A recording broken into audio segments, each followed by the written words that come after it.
Up next is the Victoria Conservatory of Music.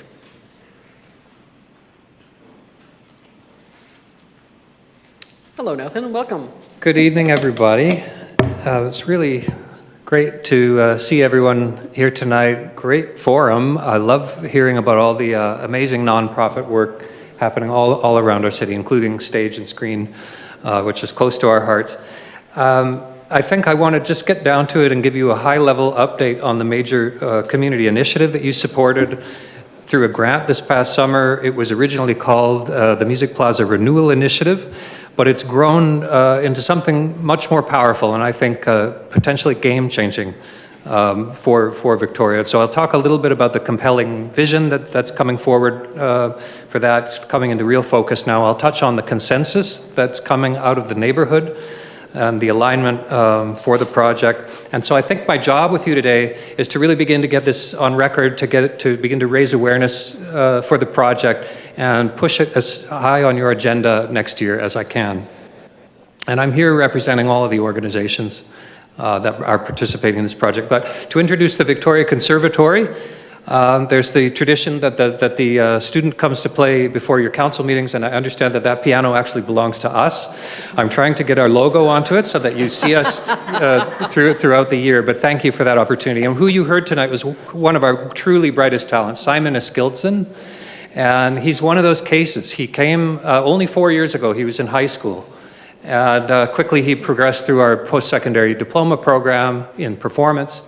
And now he's what we call a mentored faculty member. He has 14 students of his own in just 4 years, and he's only 4 years from high school. The Conservatory's own history, it goes back a lot further. We're turning 60 this year, but it goes back further than the founding of our nonprofit. And in fact, the name changed hands between a number of women who ran it as a small business going back to the 1880s at least. We're still doing this history, but it was one of the city's very first female-owned businesses. It's a remarkable story over time, a part of our cultural story in this city. And today it's the largest of its kind in Western Canada.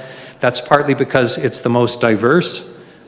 So we started as Western classical music, but this year our School of Music Technology and Creativity partnered with the Victoria Native Friendship Centre to offer its first Indigenous hip-hop program. It resulted in a new rap music video called The Bannock Mechanics, really clever, and it premiered this fall on the National Day for Truth and Reconciliation. Our Chwill Family School of Contemporary Music offers the only comprehensive commercial music program on Vancouver Island. And we're also home, some of you know, to by far the country's largest and most impactful music therapy service. And we'll be telling a much stronger story about that this winter.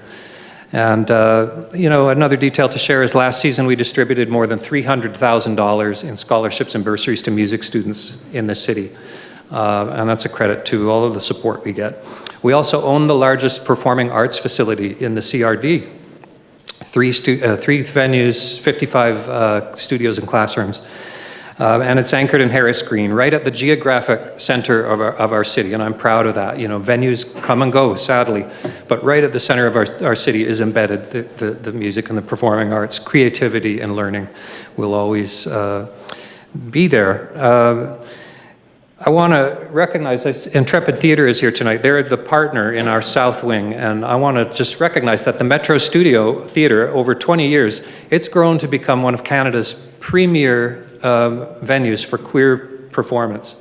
There's nothing like it anywhere in BC, and we're so proud to be working with them on this.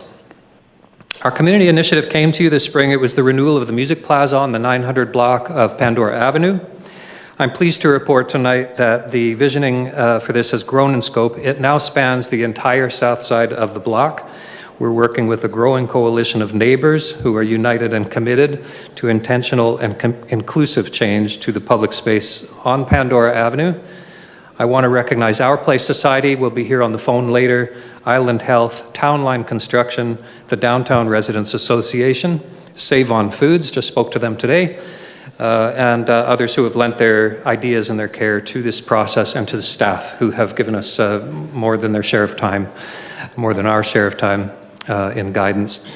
So we're working on this. We're really moving forward work that began in 2019 under the previous mayor and council through the Pandora Task Force. The Alliance to End Homelessness spoke earlier, and I want to thank Sylvia if she's still here. They deserve recognition for this work in 2019. And it included recommendations not only on the physical design of the block, but also on services. Some of those services have now been implemented, I understand, but the landscaping and the programming didn't get off the ground at that time. So we've got that baton now. We want to get it over the line. So you start to see the kind of the range and the strength of the proponents of this project and the depth of the input that's going into it. The space known as Pandora Green, it's large, and it sounds like it should be a park, but evidently it's not classified as a park right now. That impacts how it's managed. That's just something we're learning through this project. It includes the underused access road that runs parallel to Pandora Avenue right in front of the Alex Goulden Hall, right in front of our place. So knowing that this council is exploring the conversion of underused roads and exploring the addition of a green space where it can be found in the city, we believed it was time to look at this Pandora Green Strip and imagine how the boulevard and the access road could become one open space, and also connecting to the green space that widens as it goes up the hill. You have it in your mind's eye. But let's be plain. We can take a place that has been the focus of criticism nationwide. It's been a source of distress for everyone in Victoria. And we can create a proud area that supports the healing and community that is part of the solution to the problems we've heard about tonight. At the Mayor's Conference on Community Safety and Well-Being, this question came up in one of the keynotes. What comes first, safety or well-being? And the suggestion was, well, it's well-being that comes first. When we feel well, we're less likely to harm ourselves, harm others. We feel more safe. And so this is a project, it's one of those projects where well-being comes first. And through that, we can improve the general safety of all. So that's the principle of it. Cascadia Architects was commissioned for the current study. They were the designers of the wonderful Fort Common project across from the Royal Theatre. They studied the themes from 2019 closely. It's clear they've developed the concept much further. I think it helps set the stage for a really exciting future for Harris Green. So with that, there was substantial input from social agencies, street-involved people, and we think it's now a concept that's going to impress everyone who sees it. I think the values are good, the principles are solid. The project isn't intended to solve homelessness and larger, all of the social issues, but it is connected to that. It is connected to that and supports that. We looked at case studies of inclusive neighborhood resurgence from a number of countries, lots of funky and edgy examples, and this vision is now clear for a project of this type. It starts with a simple idea, though. Pandora Green is a park, not a medium. And so if I can plant one seed with you tonight, it's to consider what's possible for the future of this neighborhood by triggering that technical change. As we're surprised to learn that that isn't already the case. What's in the concept? I'm trying to paint with my words tonight. I didn't bring slides. It features a number of pieces that were drawn from neighbor input in 2019 and in 2024. It includes a memorial area for lives lost to the drugs crisis. It includes a healing garden, skateboarding, a coffee pavilion, vastly enhanced lighting, and it anticipates the future daycare and community space across Pandora Street on the north side of the street at 926, 930. It also preserves the existing trees. At the western end of the block where we're located, I'm excited for a whole new approach to audience drop-off and access and ingress to concerts. It really is the creation of a gateway right outside our property for pedestrians up Harris Green Park.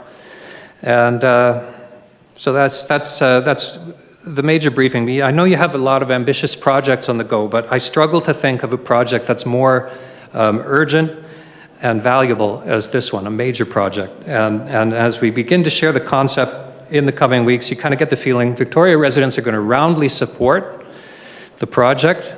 They're going to urge you to consider whether to move it high up on your list of priorities next year. Now really is the moment where a vision is coming up from the neighborhood.